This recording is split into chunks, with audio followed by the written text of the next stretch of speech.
नमस्कार. एक क्षण आनंदाचा सामाजिक संस्था. मी श्रद्धा विशाल गायकवाड. मी आज तुम्हाला हितोपदेशाच्या गोष्टी सांगणार आहे. त्यामधलीच एक गोष्ट म्हणजे भटजीबुवा आणि 3 ठग. आता आपण गोष्ट सुरू करूयात. एका लहानशा गावामध्ये एक भटजीबुवा राहत असतो. त्याला काही कारणास्तव त्याला एक यज्ञ करायचे असते. तर यज्ञ करण्यासाठी बोकड तर हवाच. बोकड हवा तर तो एका जवळच्या गावामध्ये बोकड आणण्यासाठी जातो. ही गोष्ट 3 ठकांना कळते. मग त्यांच्यात चर्चा रमते की भटजीबुवा बोकड आणायला गेला. मग ते ठरवतात, एक असा प्लॅन करतात की त्याचा बोकड आपण चोरायचा. मग एक भटजीबुवा जातो आणि छान एक असा मस्त बोकड घेऊन येतो बळी देण्यासाठी. बोकड आणतो तर रस्त्यात येताना ते 3 ठकाने प्लॅन केलेला असतो. ते 3 जण वेगवेगळ्या रस्त्यावर थांबलेले असतात, थोडेसे दूर दूर थांबलेले असतात.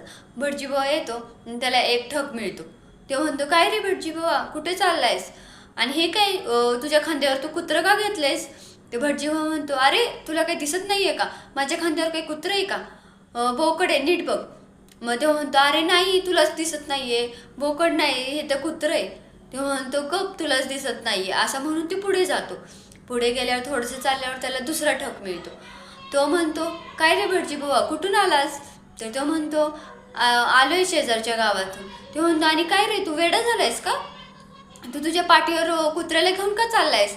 लोक तुला बघून हसतील, म्हणतील असा काही वेड्यागत करतोय. पण तो म्हणतो की अरे तुलाच दिसत नाहीये, माझ्या खांद्यावर बोकड आहे, कुत्रं नाहीये. तर ते म्हणतो, अरे नीट बघतो. भटजीबुवा बघतो आणि एकदा खात्री करून घेतो, पण ते बोकडच असतं. पण तो त्याला म्हणतो की नाही, कुत्रं आहे.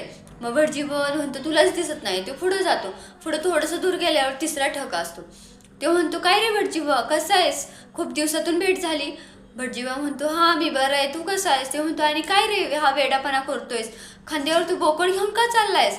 तर भटजीबुवा म्हणतो की अरे तुला पण दिसत नाही आहे का, माझ्या खांद्यावर बोकड नाही, कुत्रं नाही, बोकड आहे. तो म्हणतो की अरे कुत्रं आहे, बोकड नाही आहे. तर तो भटजीबुवा त्या बोकडाला खाली काढतो आणि बघतो नीट, तर ते बोकडच असतं. पण मग तो तिसरा ठक म्हणतो, तुला सगळेजण हसतील, असं म्हणून ते निघून जातो. मग भटजीबुवा विचार करतो की खरंच हे बोकड आहे का कुत्रं आहे? तो विचार करतो आणि विचार करता करता मग त्याला वाटतं की हा आपल्यालाच कोणीतरी फसवलंय, हा बोकड आहे, बोकड नाही, कुत्रं आहे, असं म्हणून त्या बोकडाला तो असा दूर ढकलतो आणि तो तिथून खाली रिकाम्या हाताने निघून जातो. मग हे 3 ठग एकत्र येतात, त्या बोकडावरून हळू हात फिरवतात आणि त्या बोकडाला घेऊन निघून जातात. आणि भटजीबुवा तसाच रिकाम्या हाताने निघून जातो.